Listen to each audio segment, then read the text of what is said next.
اوروبا. يعني ما علينا، انا قلتها غلط انا عارف، بس ايا كان. مبروك لكل جماهير مانشستر سيتي. انا اسف طبعا ان انا طالع لكم مش انا بيهم مش عارف ايه، ست اخواتي يعني انا، وبعدين عندي فتره امتحانات.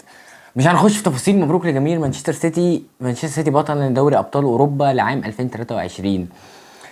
جوارديولا، كل الناس كانت فاكره ان الانتر هي اللي هتفضل تدافع، كل الناس كانت فاكره ان الانتر هي اللي مش هتلعب كوره، وان الهجوم كله والدرمغه كلها هتيجي من نادي مانشستر سيتي. ولكن الموضوع طلع عكس كده. انتر ميلان نازل اول الشوط الاولاني بيدافع، تاني الشوط تكتيك وكور وبتاع والدنيا حلوه يا باشا، والعب واجري وحلق حوش والدنيا حلوه. ولكن مين اللي عمل الفكره بتاعت ان هي تكسب ولا تلعب؟ سيد المدربين جوارديولا. انا بحترم المدرب ده قوي يا جدعان، بحترم المدرب ده جدا جدا جدا. بعيدا عن انا كامين ما كنتش عايز مانشستر سيتي تكسب، ده طبيعي فاهم يعني. تقريبا العالم كله ما كانش عايز مانشستر سيتي يكسب الا الناس جماهير مانشستر سيتي. ولكن مبروك طبعا لكل جماهير مانشستر سيتي، هارد لك لجماهير الانتر عمل ماتش كويس جدا جدا جدا جدا. ولكن الجون جت بسبب طبعا غلطه دفاعيه بحته.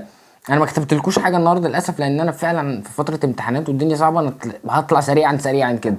الجون اللي جه لمانشستر سيتي، انا اول مره في حياتي اشوف اربع لعيبه، الاربع مدافعين متمركزين غلط. الاربع مدافعين كده مره واحده متمركزين غلط، غلط في غلط. مفيش فيهم واحد متمركز صح. الاربعه واقفين جنب بعض بيتصوروا جنب بعض، الكره داخله وهم واقفين عادي. مفيش حد فيهم ماسك حد، مفيش حد فيهم قطع الصوره شويه بتاعت قطع الزاويه بتاعت الشوط. محدش فكر ان هو يعمل اللقطه دي، كلهم واقفين بيحلقوا حافظين مش فاهمين. دافع رايس، خلاص يا باشا انا هدافع وهفضل واقف ورا، مش هحاول ان انا حتى اضغط على، هقفل زاويه التسديد حتى على اي لعيب هيجي يشوط. ولكن في الاول والاخير زي ما احنا بنقول دايما، النهايه تكسب ولا تلعب. والسيتي تستحق البطوله دي، لان فعلا السيتي عملت حاجات. السيتي فعليا زي ما احنا بنقول كلمه الحق دايما على لازم نقولها.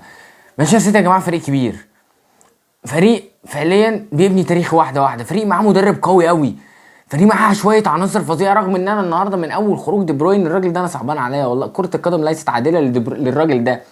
رغم ان كره القدم عادله، مش عادله اصلا لاي حد عموما ساعات، ولكن مش عادله للراجل ده.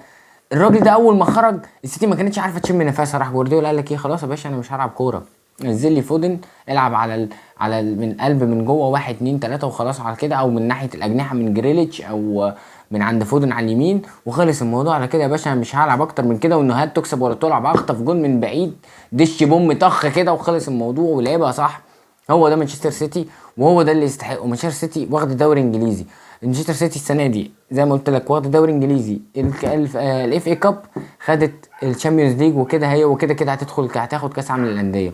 مبروك لكل جماهير مانشستر سيتي، فعلا تستحق البطوله دي بكل جداره. هارد لك للانتر، عملوا ماتش كبير جدا جدا جدا جدا جدا جدا جدا.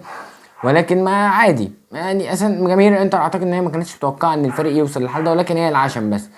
وبس كده. كان معاكم مين جبر حرب من الجبريات. متنساش اللايك والسبسكرايب. السلام عليكم.